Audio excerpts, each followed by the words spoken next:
Réseaux sociaux buzz. Bakpato, Songi Songi, Kongosa, Koromoto, Legede. Venez.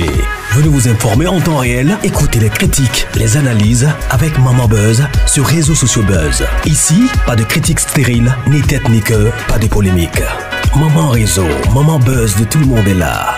Maman Buzz sur Réseaux sociaux buzz et Lengue Zangali Passa. Le goût qui n'a pas de concurrent.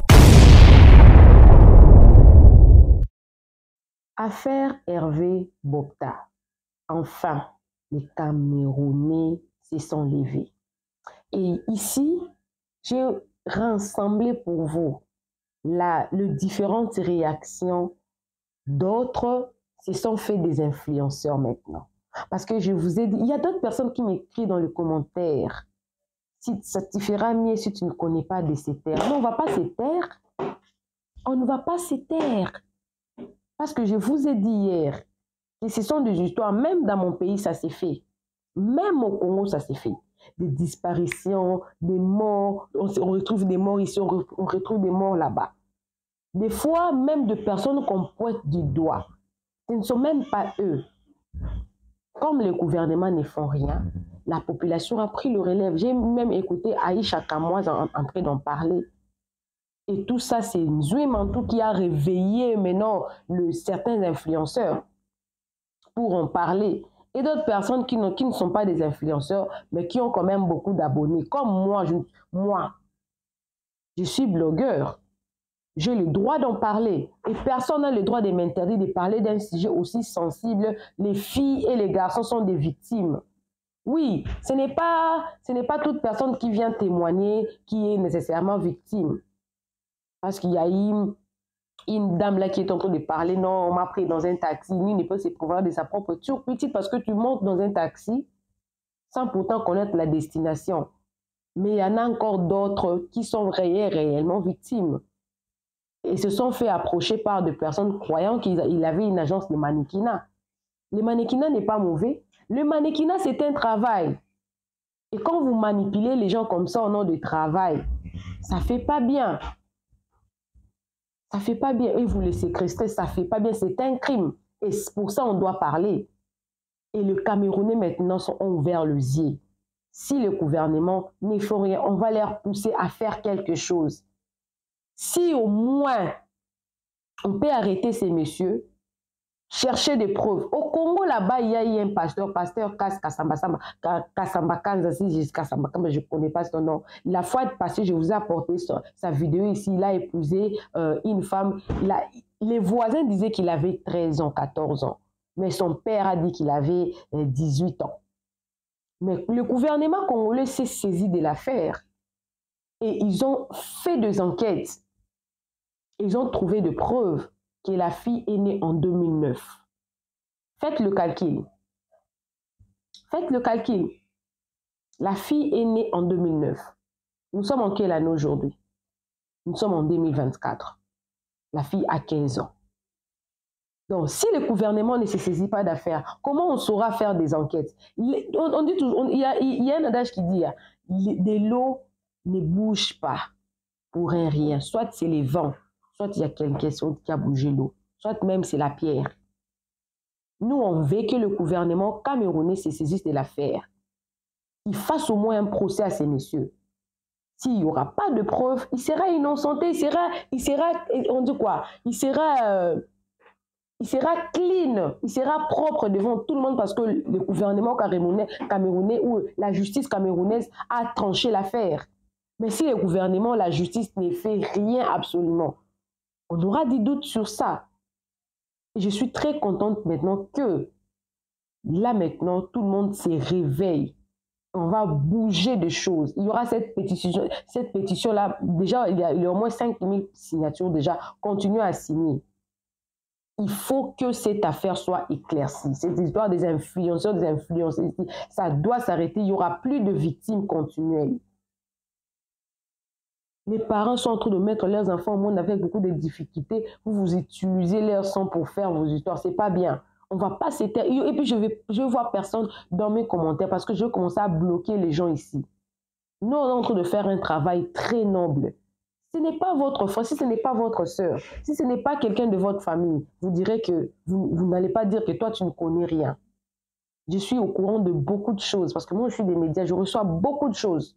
Beaucoup. Et si on n'a pas la capacité de faire quelque chose sur le côté de la loi, on a au moins la capacité de dénoncer, de parler. Parce qu'on ne sait pas qui va tomber sur la vidéo. On ne sait pas. Alors, suivez la réaction du Camerounais et des autres nations. Parce que cette histoire, on l'a saisie. Toute l'Afrique l'a saisie. On va en parler trop. On a en cours. Il faut qu'il y ait quelque chose s'efface. Et peut-être je pourrais revenir à la fin pour conclure. Suivez. La CIATV dispose d'un réseau, d'un carnet d'adresses qui peut au moins se permettre de voir, d'enquêter sur l'affaire et de voir clair. Ce qu'on appelle des grands reportages. Pourquoi la CIATV ne fait même pas un reportage? Ou simplement, je sais pas, pourquoi les Cameroun Tribune, pourquoi ils nous parlent des choses qui n'ont pas de valeur? Je respecte le prix du cacao, mais pourquoi on nous parle du prix du cacao quand la jeunesse camerounaise est en train de se faire violer, est en train de se faire assassiner, est en train de se faire tuer, et que des influenceurs qui seraient, je parle au conditionnel, complices, viennent sur la toile et disent non, c'est pas de la faute du prédateur, lui il a le droit d'être prédateur. Hier encore il était en boîte de nuit et des DJ de boîte de nuit font des atalakou pour dire au grand président Bob Dad, c'est toi le meilleur, tout ça, le chien à bois, la caravane passe, Jean il nargue le peuple, et tu as des influenceurs qui viennent dire non, vous les victimes, c'est de votre faute, vous cherchez la part du gain. Tout le monde cherche le gain. Tout le monde cherche le gain. Quel que soit, quand on va à l'école, c'est parce qu'on se dit qu'après l'école, on aura un travail, et ce travail va nous permettre de gagner, d'avoir un gain qui va nous permettre de nourrir notre famille. Sauf que le Cameroun ne garantit plus ces conditions-là. Que vous alliez à l'école ou que vous n'alliez pas à l'école, ces conditions ne sont plus garanties. Et les gens se battent comme ils peuvent pour survivre. Si un homme qui semble jeune te drague dans la rue, à aucun moment tu vas te dire que c'est un tueur en série. Il n'est pas écrit sur son visage tueur en série ou violeur en série. Elles font avec ce qu'elles peuvent pour survivre dans un pays qui est déjà totalement détruit, où la ministre de la Femme et de la Promotion de la Femme et de la Famille est muette. Muette. La dernière fois qu'on a entendu parler de cette femme, c'est lorsqu'elle a voulu interdire les mini-jupes. C'était quoi le projet?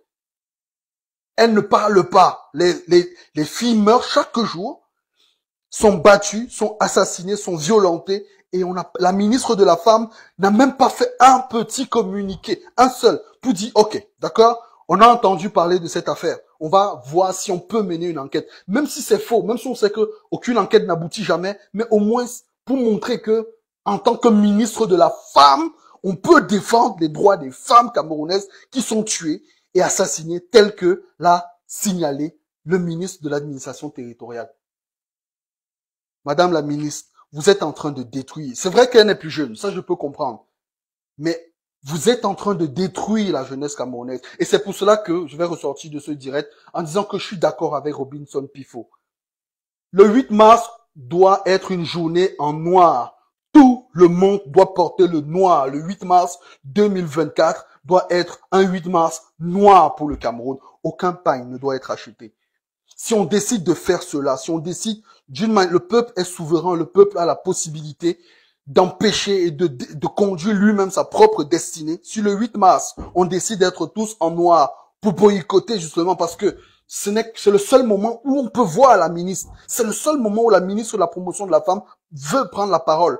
C'est-à-dire que le président de la République, qui est déjà lui-même très absent, prend plus la parole au Cameroun que la ministre de la Promotion de la Femme et de la Famille. La seule fois où elle prend la parole, c'est le 8 mars. Il faudrait qu'on se batte tous pour que le 8 mars, on soit tous en noir. Et si vous êtes vraiment une femme et que vous dites que vous aurez pu être la victime de ce monsieur, et que que votre fille aurait pu être la victime de ce monsieur, parce que moi je suis papa d'une fille, mon premier enfant est une fille. Et je sais ce que c'est que d'éduquer et d'élever une fille. Donc si vous êtes parent, vous devez normalement, pour ce 8 mars, dire que le kaba, on va porter un kaba noir en commémoration de tous les féminicides qui sont commis au Cameroun, au vu, au su des forces de maintien de l'ordre, au vu au su du gouvernement, au vu au su des médias à capitaux publics. Parce qu'au moins, les médias privés essayent d'en parler. J'ai vu Info TV qui a essayé d'en parler. J'ai vu Canal 2 qui a essayé d'en parler. J'ai vu Equinox qui a essayé d'en parler. Mais les médias publics refusent d'en parler. Parce que justement, on sait qu'il s'agit d'un vaste réseau de trafic d'enfants, de trafic d'organes, de trafic. Ce n'est pas normal. Le 8 mars doit être boycotté au Cameroun pour que ces gens comprennent que la femme ne sert pas qu'à venir soulever les cabas et à venir défiler devant Chantal Biya.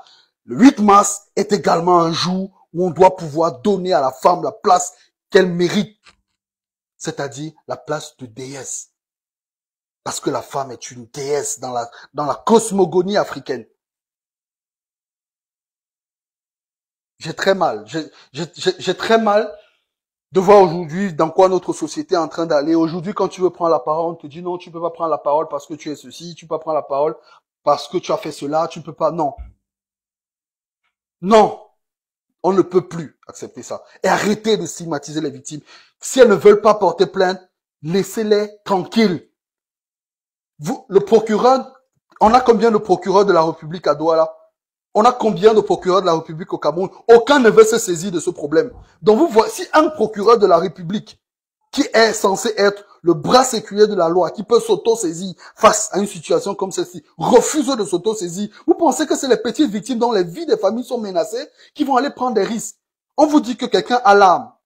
Il menace les victimes en disant, je connais où ta fille fréquente, je connais où ton enfant fréquente. Si tu parles, on va te tuer. Et vous demandez à cette victime d'aller, oui, parce que vous êtes derrière vos petits claviers, tranquille, et vous demandez aux enfants d'autrui d'aller porter plainte dans un commissariat. Quel commissariat est crédible au Cameroun? Quelle gendarmerie est crédible au Cameroun? Quelqu'un qui sévit depuis plus de 20 ans avec une arme à feu, vous demandez quel est le commissariat? Il est protégé par les gendarmes. Je regardais encore des photos aujourd'hui. Partout où il va, il a une escorte de gendarmes qui le protège. Et vous parlez même de quoi? Vous parlez de quelle plainte? Vous demandez aux victimes d'aller se suicider. Pourquoi? Déjà, elles ont été violentées, violées. Pour la plupart, elles ont été détruites de l'intérieur et de l'extérieur. Vous leur demandez encore d'aller porter plainte pour se suicider et détruire leur famille. Si vous les aimez trop, levons-nous comme un seul homme et mettons fin à cette histoire. Parce que la Constitution du Cameroun dit que la justice est rendue au nom du peuple. Quand le procureur de la République qui a été désigné par le peuple refuse d'assumer ses responsabilités, le peuple camerounais doit prendre lui-même ses propres responsabilités telles que le prévoit la Constitution du Cameroun. Voilà, laissez les victimes tranquilles. Laissez les victimes tranquilles. Si ce monsieur n'était pas coupable, et je pense qu'il ne l'est pas, du moins du point de vue pénal, il devait tout faire, mais pas narguer le peuple camerounais.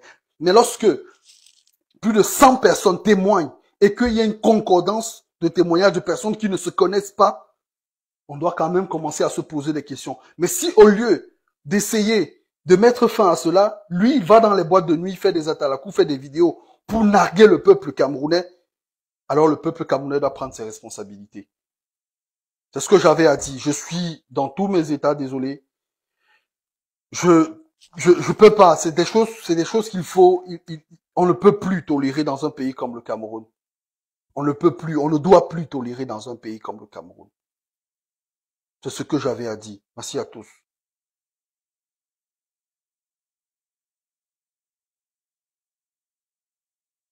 Au Cameroun, il y a 2 décrets principaux qui feront l'objet de ma vidéo. Le décret numéro 2014-874 et le décret 2014-898. Je vais commencer par vous donner les rôles et puis vous étaler progressivement de quoi il s'agit. Alors, il a en charge l'élaboration des politiques de développement social et contribue à l'amélioration des conditions de vie de la famille. Il participe en liaison avec tous les ministères à la définition et la mise en œuvre des politiques d'élimination de la pauvreté. Il veille au respect des droits fondamentaux des enfants, à leur protection contre la maltraitance et toute forme d'exploitation, dont celle liée à la mendicité. Il assure la bonne intégration des jeunes enfants dans la vie de famille et sociale. Il est responsable des politique à l'égard des enfants abandonnés, des enfants de rue, des enfants en voie de marginalisation. Il met en œuvre les actions permettant de donner un cadre de vie décent à ses enfants. Il conduit la politique de promotion de la femme et la lutte contre les discriminations à l'égard des femmes. Il favorise le renforcement des capacités des femmes chefs d'entreprise, notamment en matière de financement et de gestion de leurs activités économiques. Il s'agit ici des missions du ministère de la femme, de la famille et de l'enfance. Depuis plusieurs jours, nous recevons des témoignages par le biais de Zuimanto sur ces différents comptes de femmes qui ont été victimes de violences sous plusieurs formes, autant physiques que psychologiques, et jusqu'à présent, aucun communiqué n'a été établi. Madame Marie-Thérèse Abenaondoa, aujourd'hui la question s'adresse à vous, celle de savoir pourquoi vous n'avez pas jusqu'ici communiqué par rapport à ceux dont nous faisons face aujourd'hui sur les réseaux. Hervé Bobda qui a commis du tort à plusieurs jeunes hommes, jeunes femmes notamment, dont vous êtes en charge du ministère. Pourquoi est-ce que des mesures ne sont pas prises pour prendre en charge les jeunes au Cameroun? Pourquoi également des solutions ne sont-elles pas proposées à l'égard de ces victimes? Sur les réseaux sociaux, notamment sur Facebook, la dernière publication en date étant du 27 avril 2016, reste à savoir si les échanges sont faits avec la population et si le ministère en lui-même est toujours en activité au Cameroun. Nathalie Koa, ton passé te rattrape, ma chérie. Ton passé te rattrape jusqu'à même dans ton foyer. Pourquoi? Donc c'est ce que tu passais le temps à faire là-bas. Hein. Donc tu passais le temps à tacler les enfants des gens pour aller donner à ton type de Bobda Hervé là. Quand Zumento a commencé à poster la photo de Zumento, toi tu t'es précipité, tu es sorti. Wow, c'est mon bon grand, il m'appelait mon petit. On était dans un groupe. Ouais, Wuchililio, sortez. Ouais, mon bon grand, donc tu faisais ça. Non, vraiment, je le connais, cool, je le connais. Tu as comment? Ça dit que, comment dire que, meilleure défense si c'est l'attaque. Tu as commencé par attaquer. Parce que tu savais que ton nom pouvait être cité. Tu as commencé par dire non, c'est mon bon grand, il m'appelait mon petit. Quand j'avais regardé ton live là, j'ai dit que le petit ici là, il court dans le sac. Il court quoi? Tu te précipites pourquoi? Hein? Il t'appelait son bon grand. Tu étais de son rang social. Tu étais l'enfant du riche comme lui ou tu étais riche comme lui. Pour qu'il t'appelle bon petit et te traite bon petit. J'ai seulement regardé Pokam comme ça. Il a dit que Ugosi. Il a dit que Ugosi. Calmos, ne sois pas pressé. Voilà que Zumento, dans son direct du siècle qu'il a fait l'autre jour, ton nom a été cité. Comment tu avais taclé un innocent pour l'amener et donner à ton diman là? Eh, Pokam? Eh, Pokam? Yeah! Et le petit finit par dire que à la fin, il ne parlait pas avec toi. Et tu lui menaçais. Sûrement, comme tu lui as donné son pourcentage qu'il devait donner, il n'est pas venu te donner. Sinon, tu lui menaçais, alors pourquoi après? Ça, c'est la question que je pose. Je n'affirme pas. Parce que le petit dit qu'il est quitté au Cameroun, parce qu'il ne s'entendait plus avec toi, tu lui menaçais. C'est-à-dire que le pourcentage que tu lui avais donné là-bas, puisque dans les dits du petit, il dit que tu lui avais dit que non, tu as ton bon grand. Si tu pars chez lui, il va t'aider, m'appeler, il va l'aider. Et lui, le petit a vu que non, si pas le grand lui donne l'argent, ça va l'aider à payer son loyer. Donc tu devais lui donner au grand là, sans avoir quelque chose derrière. Toi là, Pokam, ça veut dire que tu avais ton pourcentage. Et après, quand le petit a pris l'argent, les 100 000 qu'on a donné la première fois, il ne t'a rien donné. Directement, tu t'es fâché que mais je te branche, tu es un bizarre qui te guille les dos. Tu ne me donnes pas quelque chose sur ça. Tu ne me donnes même pas Hapkepa. Tu me donnes même pas Hapkepa. Tu as commencé à menacer le gars à Tokyo. Hein, Pokam? Hein? Regardez le genre de filles. Regardez le genre d'influenceurs que nos enfants veulent imiter. L'autre dit qu'elle vend en ligne. Elle vend en ligne, elle gagne 800 000 en ligne. C'est quoi que tu vends en ligne? Tu vends, c'est toute la famille que tu vends en ligne pour gagner 800 000 par semaine, ma chérie. Hein? Et après, ce qui suit, on sort ta vidéo, toujours avec le même tonton Hervé Bobdala.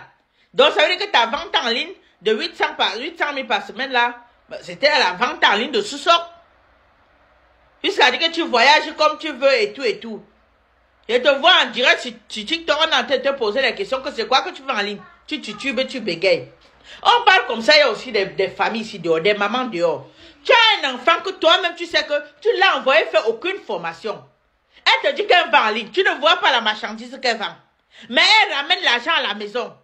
Soit d'autres finissent même par quitter, aller louer l'appartement. Je dis qu'il faut voir les jeunes enfants là de nos jours. Un peu, elles sont en location. Et dans les chics quartiers, les appartements que même les parents sont incapables de louer. Mais elles partent louer. Elles prennent l'argent où pour aller louer? Elles prennent l'argent où? Même les mamans d'aujourd'hui. Les mamans d'aujourd'hui sont des job boopers. C'est les mamans même d'aujourd'hui qui poussent les enfants à faire ça. Tu vois, un enfant aujourd'hui vient demander quelque chose à sa mère lui dit que toi, tu donnes ta part que cadeau ou quoi. Quand une maman répond à un enfant comme ça, c'est pour dire qu'elle ne peut pas vendre son sous-sol. Hein? C'est pour dire que quand tu as ta boutique que Dieu t'envoie sur terre avec chargé, va vendre. Même si tu vends comment, ta marchandise ne va jamais finir dedans. Va vendre, tu me ramènes l'argent. Nos parents d'aujourd'hui. Nos parents d'aujourd'hui. Je me rappelle à l'époque, les mamans d'avant, quand même une jeune fille partait louer, la maman partait là-bas, la tirer là-bas pour la ramener dans la maison familiale. Une fille sortait de la maison familiale pour seulement aller en mariage. Ou bien une fille sortait de la maison familiale, si elle est étudiante, elle change de ville, elle part dans une autre ville, étudier. Le parent, c'est qui va payer la chambre, surtout si il n'y a pas un membre de la famille dans la ville là. Et que l'enfant n'a pas où vivre, la mère est obligée de louer, les parents sont obligés de louer une chambre pour vivre, pour que l'enfant vive dedans. Mais de nos jours, l'enfant est dans la même ville que les parents, mais l'enfant laisse pour aller louer. La mère ne demande pas que tu prends l'argent pour payer ça. Pour payer ça.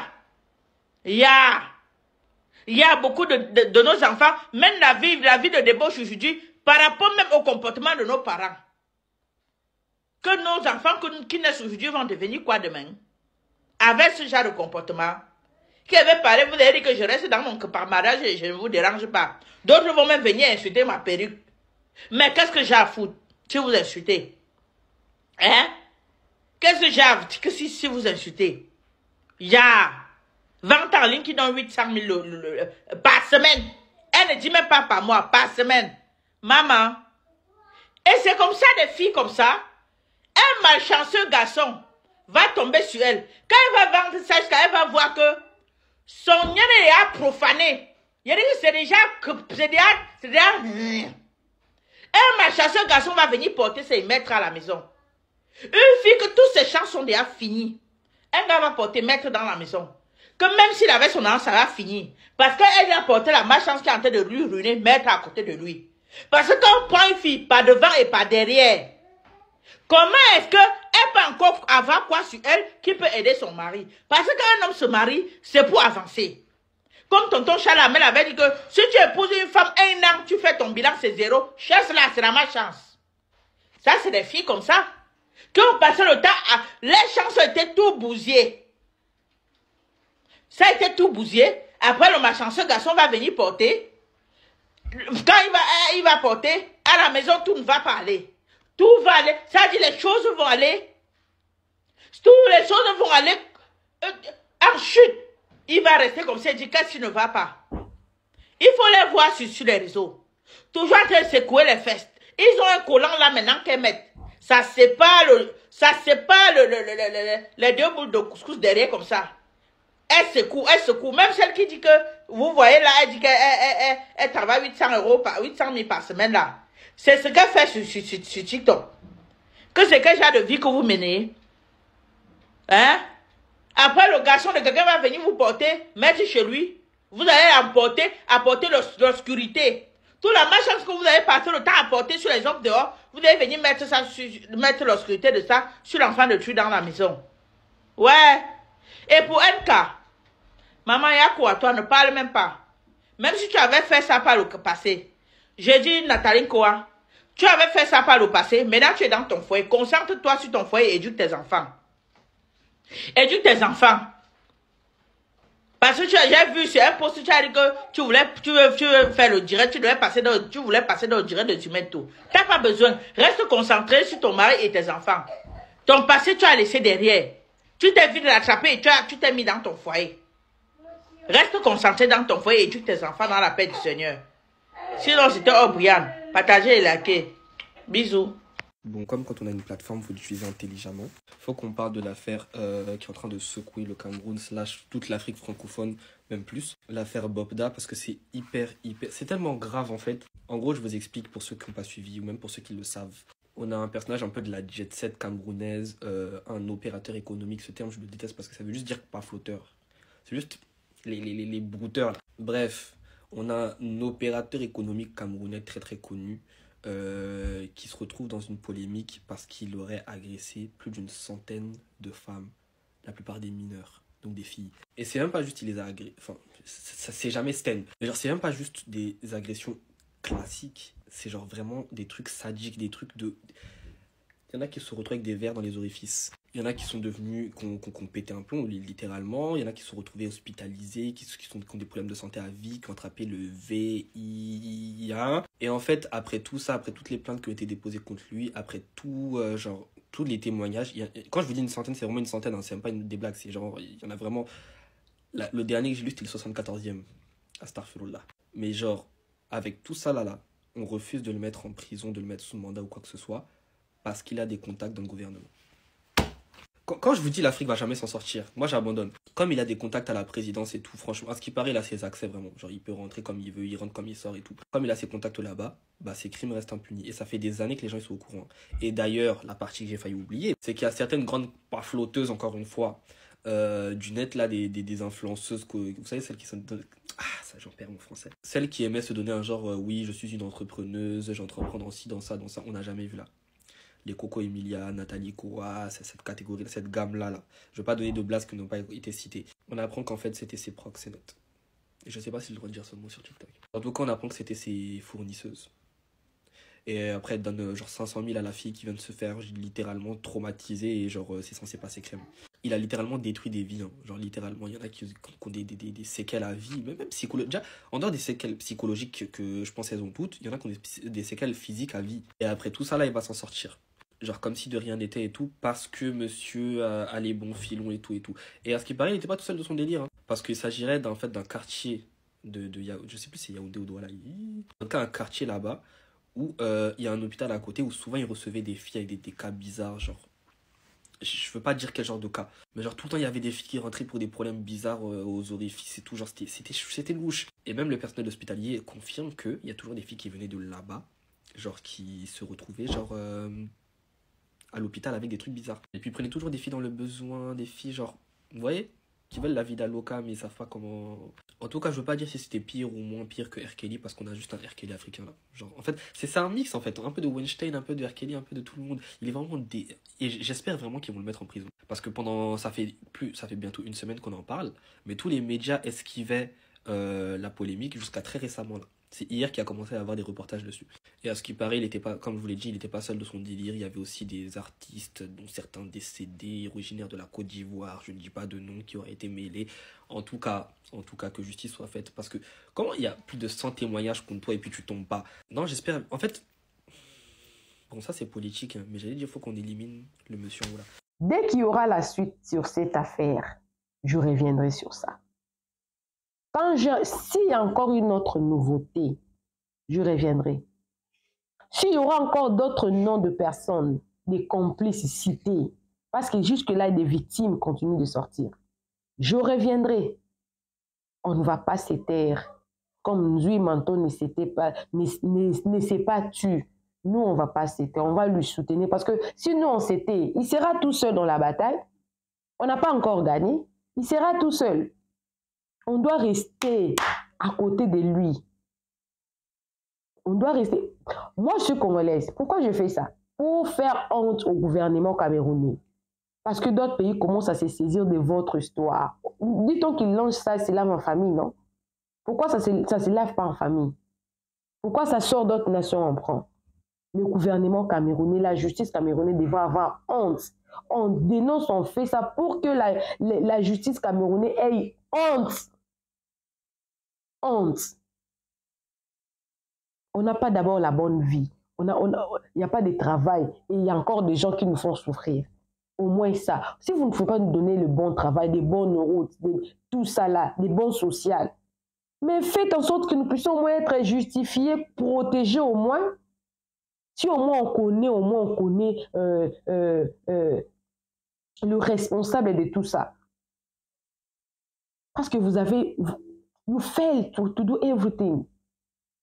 Pas de social, rien du tout. Au moins ça. On ne vous demande pas tout. Vous nous avez tout privé. Et je parle au nom de tous les Africains et de tous les présidents africains. Surtout l'Afrique francophone n'a pas vraiment beaucoup développé. L'Afrique anglophone se développe petit à petit, mais l'Afrique francophone n'a pas vraiment beaucoup développé. Vous nous avez tout privé. Le pays là que nous avons là, vous nous arrachez. Pourquoi? On va continuer à dénoncer. Jusqu'en... Appelez-moi Maman Réseau, appelez-moi Maman Buzz. On se retrouve prochainement dans une nouvelle vidéo. Que Dieu vous bénisse. Bisous, bisous. Bye!